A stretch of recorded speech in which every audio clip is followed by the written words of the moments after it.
We are back with a brand new video. What is good, Heat Nation? And yeah, we are now 2-5, and this loss hurts. This probably is the loss that hurts me the most. Probably hurts you guys the most.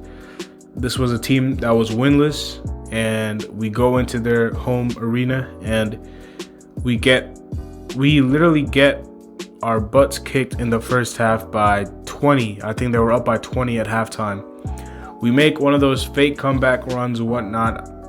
You know, even though we were coming back, and I've had some hope, that all went away towards the end, and the Kings pulled it out. Man, this really hurts. And to be honest, I have a lot to say, and some of y'all might think I'm overreacting, whatnot. I'm not overreacting. I've been patient throughout the first 6 games, but right now I'm seeing some reoccurring themes. And once you're 7 games in and you're seeing the same things over and over again, that's when some stuff has to be addressed, in my opinion. Before we get into it, make sure you guys drop a like, subscribe if you guys are new, and leave your comments down below as to what you guys think needs to change.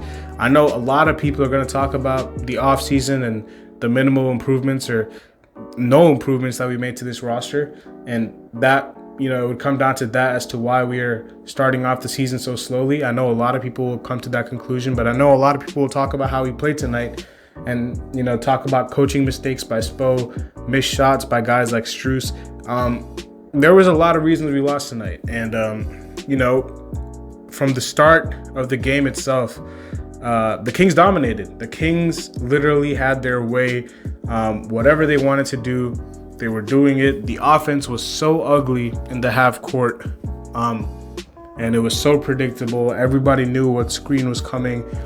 They were switching, they were trapping, they were playing amazing defense. Shout out to the Kings. They have a really nice, young, fun team over there. They're going to be good in the future.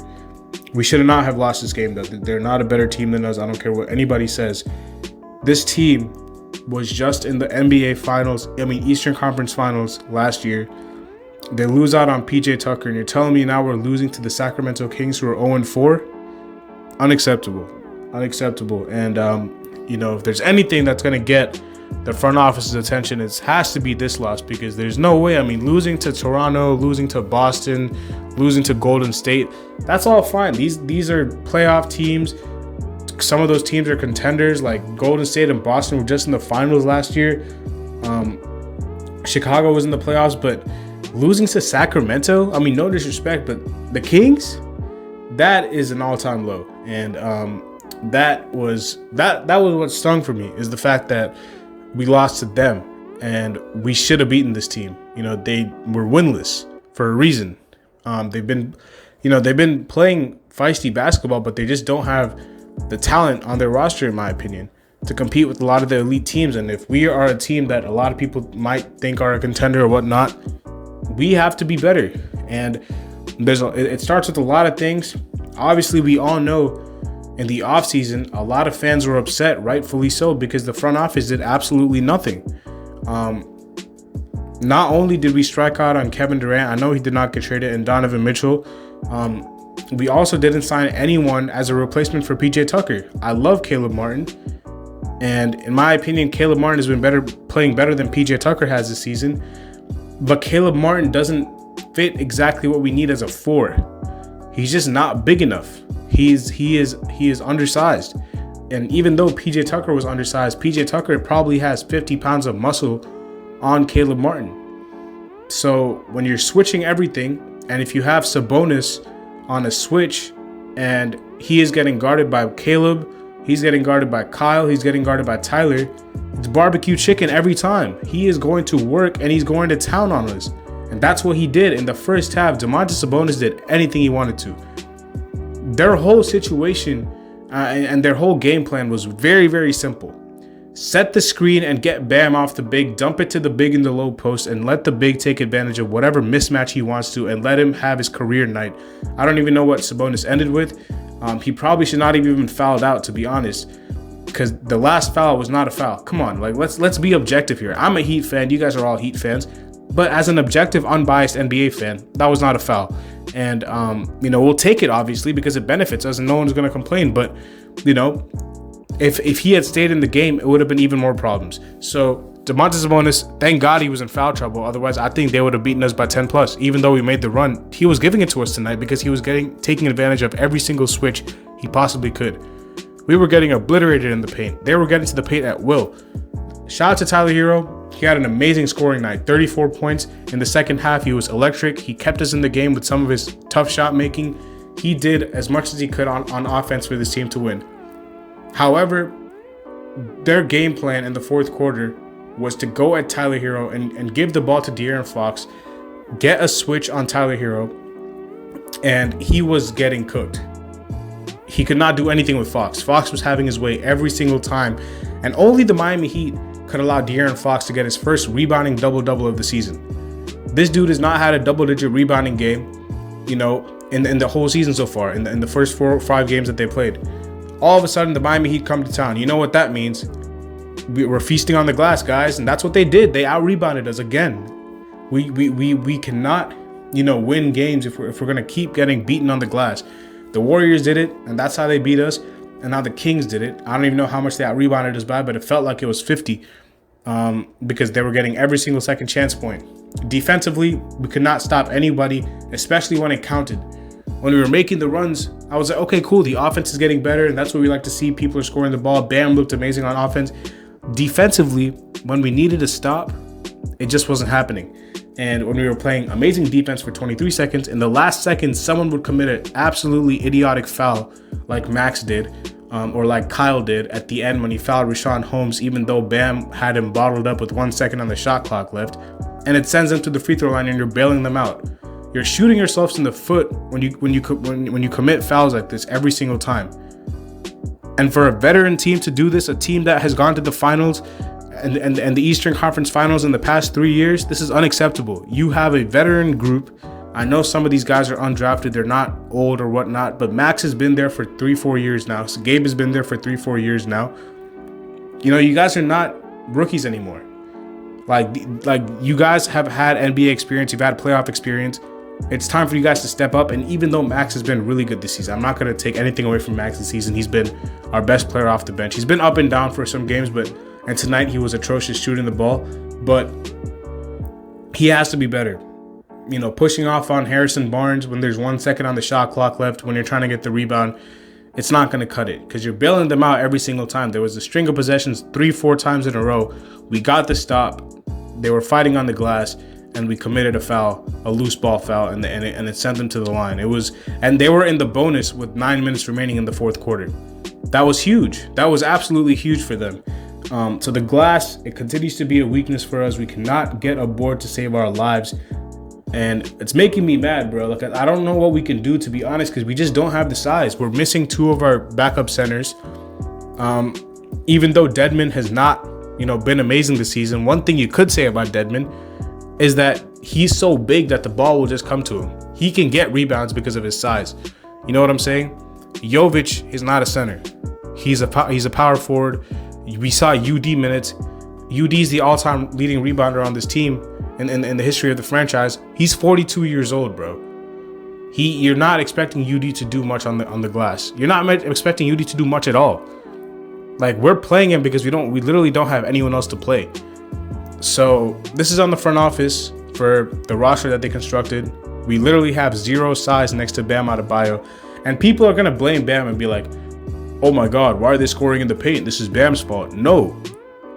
This guy, I feel so bad for him, bro, because he is a 6'8", 6'9" center. And his power forward over the last few years has been 6'6" and under.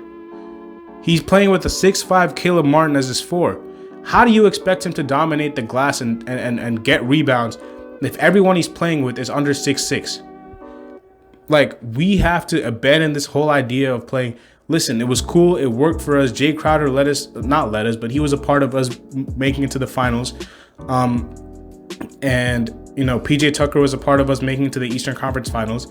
But we saw what happened. Al Horford and Robert Williams in the Eastern Conference Finals killed us on the glass. The teams are getting bigger now. Cleveland is getting bigger. Minnesota is getting bigger. We're not, going to get. It's very hard to play like Golden State and have Draymond at the 5 to close out games. You know why? Because the reason they have Draymond at the 5 is because they have so much offensive firepower. And even sometimes it's Kevon Looney, and you can say Kevon Looney's not the biggest guy, fine. But the reason that they can get away with playing undersized is because they have so much offensive firepower, and the gravity of their shooters and their scores is 10 times more than ours, so they can get away with it. We don't have the offensive firepower or the talent on this roster to get away with playing small ball every single time. And listen, I'm not gonna lie. I thought that, the switching, it's been an issue for the past couple years now. The teams have gone at Bam, not Bam, but teams have gone at whoever, Bam, whenever he switches the guard, teams have gone at the guard. Kyle, Tyler, Max, Gabe, Duncan. Duncan was getting cooked too, man. Duncan could not guard anyone out there. It was ugly. The whole switching defense did not work out tonight. And yeah, every single time we were playing good defense, like the limited amount of times that we were locking up for 23 seconds, we would either commit a foul or let them get the offensive rebound, and all that would go to waste. And that's what really hurts, is because, I know we didn't play the greatest defense tonight, but the times that we did play great defense, they got the offensive rebound or they got a foul. And it was like, bro, what are we doing? At the end too, why are we waiting for 10 seconds to foul someone? Literally, we could have fouled in their backcourt if we wanted to. For some reason, we tried to get a steal. I don't know how. You're in no possession to get a steal there. It's not an inbounds play. They didn't inbound the ball. Strus missed a shot. I think Herter got the rebound, and they were pushing it up the court. It's not a set play where you can, trap two at the ball and do all this. You're scrambling because you just missed a shot, so everyone is going back to their man. You should have fouled earlier. That's a rookie mistake, and that's by a veteran team. Again, this is a veteran team, bro. This is not a young team. These mistakes are inexcusable. They cannot keep happening. We're 2-5 right now, and this was a must-win game, because you know why? You know who we play next? We play the Golden State Warriors next. I know it's in Miami, but we're playing the defending champions again. I wouldn't be surprised if we're 2-6 the way we're playing. And last time I checked, they're losing right now to Charlotte. That's gonna piss them off whenever. If they lose to Charlotte tonight, oh man, they're gonna come in with a different sort of motivation. So yeah, it's very, very frustrating. Changes have to be made to this team. Do I expect anything to happen right now? No, I don't expect the Heat, because right now, what is out there? You know what I'm saying? Like, apart from Jay Crowder, what are they gonna do? I think they're gonna wait until the deadline. You know what I'm saying? You can get Buddy Hield and Miles Turner like the Lakers, but do you think they're gonna give up Kyle Lowry? That's Jimmy Butler's best friend. They're not gonna do that. Kyle, I don't think, a lot of people have been coming at Kyle, and rightfully so. He hasn't been playing well in a couple of games. I think he had a good game against Portland. He had a good game against Toronto. Apart from that, he hasn't been great. I don't think they're gonna break it up. I don't think they're gonna break him and Jimmy up. Like, Jimmy brought Kyle here because that's his guy, bro. Jimmy is our franchise player. They're not gonna piss him off, and I know they traded Goran. Goran was also Jimmy's guy, but it's different because Kyle and Jimmy have been friends since even before Jimmy got here. They were buddies, so it's like they've been going back a long time. Goran and Jimmy just got close when Jimmy came here, but Kyle is Jimmy's like right-hand man, basically. If it was not for DeMar DeRozan, Jimmy Butler would probably be Kyle's best friend in the NBA, even before he came here. So I don't know if I don't think a Kyle Lowry trade is gonna happen. The best bet is for them to use Duncan's money to do something. It has to be a 4. It has to be a 4. Kyle Kuzma's out there. Try to get him. Even Rui Hachimura, I would like him on this team. Like, one of the two forwards in Washington, Bogdanovich, in Detroit, has been playing extremely well. There's some names out there, man. There are even Harrison Barnes tonight, who had a great fourth quarter. There are names. Jay Crowder. I know they're interested in Jay Crowder. I don't know if they're going to do it, but he's still out there after requesting a trade. There are names out there. I don't know if they're going to do it right now, but something has to change, because right now, as presently constructed, we're not a contender. We're not. I think we all have to accept that we're not a contender. And after we lower our expectations for this team, I think, we'll be a lot more calmer assessing the situation, because right now we're coming into the season. A lot of people are expecting us to, I know there were people saying, "Oh, this is terrible. We shouldn't have run it back." But I know people on Twitter who are saying the Heat like their team, and they'll be better because they're going to play faster. Blah blah blah blah blah. The expectations for some people were high, and because of this, now that we're not playing well, it hurts even more because you expected a lot from this team. But once we lower our expectations for this team and admit and say that right now we are not a contender by any means, and we are a fringe playoff team / play-in team, the way we're playing, I don't think we'll be the play-in. I think we'll be like a 5-6 seed or something like that. We just have to accept that we're not a contender, and we can think it through with a clear head, because right now it's not looking good, and something has to change. And I know I've been ranting for 15 minutes and 45 seconds, so I'm gonna leave it at that. Let me know what you guys think in the comment section below, man. Very disappointed in this loss. We're back at it on Tuesday against Golden State. We'll see how it goes. And yeah, man, I'll see y'all later as always. Peace.